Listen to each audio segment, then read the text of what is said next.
दोस्तों आज बात करेंगे पेंटो 40 टैबलेट के बारे में। इस वीडियो में जानेंगे पेंटो 40 टैबलेट के अंदर केमिकल कंटेंट क्या है, ये कितना इफेक्टिव होता है, क्या साइड इफेक्ट होते हैं, कितने दिन तक लेना सेफ है और किस किस मेडिकल कंडीशन में पेशेंट को लेना चाहिए। तो वीडियो के अंत तक बने रहिए। दोस्तों पेंटो 40 टैबलेट अरिस्टो फार्मा का एक पेटेंट या ब्रांडेड प्रोडक्ट है जो कि पूर्णतः एक एलोपैथिक दवा है। तो इसको लेने से पहले आपको किसी न किसी डॉक्टर, केमिस्ट, ड्रगिस्ट, फार्मासिस्ट या फार्माकोलॉजिस्ट की सलाह लेना आवश्यक है। दोस्तों पेंटो 40 टैबलेट के केमिकल कॉम्पोजिशन की बात करें तो इसके अंदर पेंटाप्रोजोल 40 मिलीग्राम ऐड किया गया है।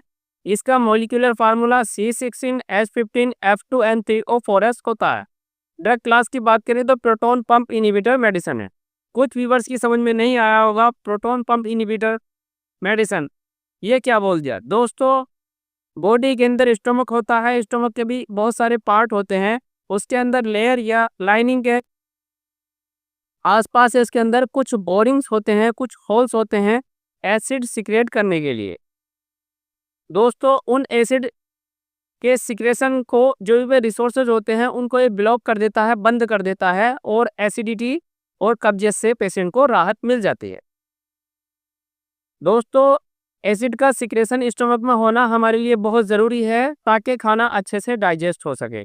लेकिन किन्हीं कारणों से जैसे कि ज़्यादा एंटीबायोटिक के सेवन से, एनएसएड के ज़्यादा सेवन से या लंबे टाइम तक इस्तेमाल करने से या कुछ तीखा खा लेने से, अनहाइजीनिक खा लेने से, इस तरह से बहुत सारे कारण होते हैं जिससे एसिड सिक्रेशन ज़्यादा होने लगता है। दोस्तों अगर ये जो है उचित मात्रा में सिक्रेट होता है तब तो हमारी सेहत के लिए ये फ़ायदेमंद है। अदरवाइज अगर ये ज़्यादा सिक्रेट होने लगता है तो जिन होल से ये निकलता है उसके आसपास की जो स्टमक लेयर होती है तो उसको ही ये जो है गलाना शुरू कर देता है, जलाना शुरू कर देता है। तो वहाँ पर जो है घाव फॉर्म होने लगते हैं जिन्हें हम अल्सर कहते हैं या गैस्ट्रिक अल्सर की भी संज्ञा दी गई है। दोस्तों अगर ये जो है सही मात्रा में निकलेगा तो खाने को अच्छे से डाइजेस्ट कर लेगा और ज़्यादा निकलेगा तो ये फिर आंतों में जो है ट्रांसफ़र होता है, आगे जो है मूव करता है जब फूड, तो ये जो है आंतों में भी जाके प्रॉब्लम कॉज करता है और वहाँ पे भी जलन पैदा करता है, साथ में वहाँ भी घाव या अल्सर कर सकता है। तो इसलिए ये जो है एक घातक बीमारी का रूप ले लेता है अगर इस पर जल्दी ध्यान ना दिया जाए तो। जलिंजन एडिसन सिंड्रोम नाम से एक बीमारी है, तो उसमें जो है इसका इस्तेमाल किया जाता है पेंटो 40 टैबलेट को। और भी बहुत सारी ऐसी कंडीशंस होती हैं जैसे कि अगर आप कोई और मेडिसिन ले रहे हैं, एंटीबायोटिक या एनएसएड या एंटीवायरल, तो उसके साइड इफ़ेक्ट को कम करने के लिए या उस दवा की गर्मी को कम करने के लिए इस दवा को दिया जाता है। अच्छे रिजल्ट पेशेंट को देखने को मिलते हैं।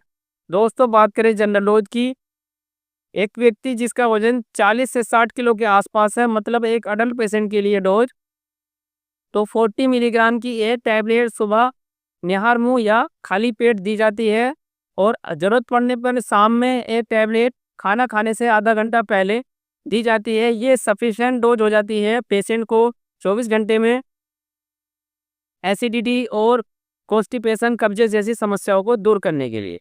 दोस्तों इस टैबलेट के लिए कोई ड्यूरेशन या टाइम लिमिट नहीं दी गई है, ज़रूरत पड़ने पे इसकी डोज जो है डॉक्टर एडजस्ट कर सकते हैं, ज़्यादा भी इसकी डोज को दे सकते हैं, मतलब इसको टीडीएस भी चला सकते हैं। दोस्तों बहुत सारी दवाओं के साथ भी ये दवा चलती है और सिंगल डोज में भी ये दवा दी जाती है।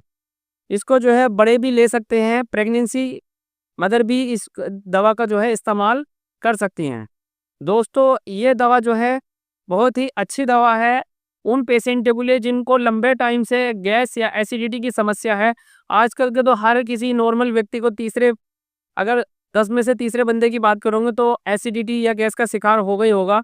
ज़्यादातर दोस्तों पेन भी इसी गैस के चलते होते हैं, एसिडिटी के चलते, लेकिन वो जो है आइडेंटिफाई नहीं कर पाते हैं और पेन किलर मेडिसिन यूज करते रहते हैं। ज़्यादातर हेडेक जैसी समस्याएं, जी मत लाना, चक्कर आना और विजन का डिस्टर्बेंस होना, ये इस तरह की जो है गैस्ट्रिक प्रॉब्लम से ही होने वाली बीमारियां हैं। दोस्तों कभी कभी पे ये जो है ब्लड प्रेशर को भी जो है इन्हेंस कर देती हैं और हाई बीपी के पेशेंटों को भी ये दवा दी जाती है ताकि उसको गैस्ट्रिक प्रॉब्लम ना हो और ब्लड प्रेशर मेंटेन रहे। वैसे इसके बहुत सारे विस्तृत यूज हैं, मैंने आपको मोटा मोटी यूज बताए जो जनरल मेरी प्रैक्टिस में और मेरे सीनियर की प्रैक्टिस में डेली बेज में इस्तेमाल होती रहती हैं ये दवाएँ और हम इसे यूज़ कराते रहते हैं। वे यूज़ मैंने यहाँ डिस्कस किए।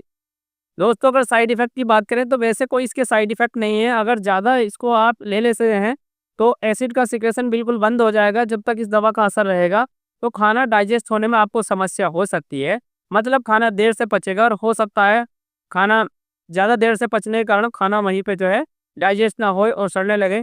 तो इस तरह से जो है समस्याएँ हो सकती हैं। अदरवाइज़ वैसे इसके लिटरेचर में तो काफ़ी सारे साइड इफ़ेक्ट दिए गए हैं। कोई ऐसे ख़ास साइड इफ़ेक्ट इसके मैंने तो अपनी प्रैक्टिस में आज तक देखने को नहीं मिले हैं, जो मैं यहाँ आपको बता सभी।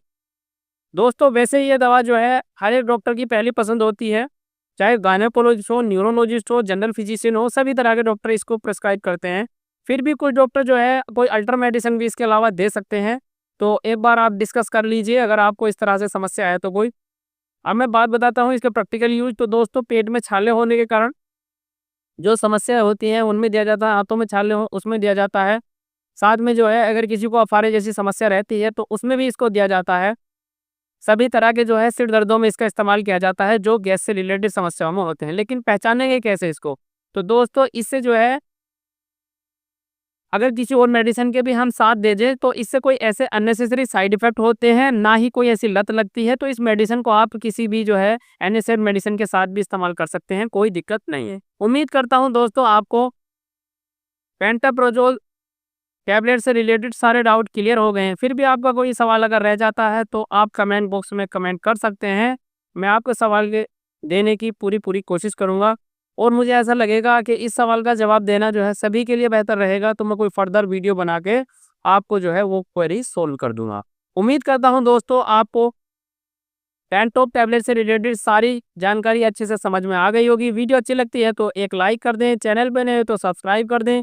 मैं मिलता हूँ किसी नए वीडियो में नए टॉपिक के साथ, तब तक चैनल को विजिट करते रहें।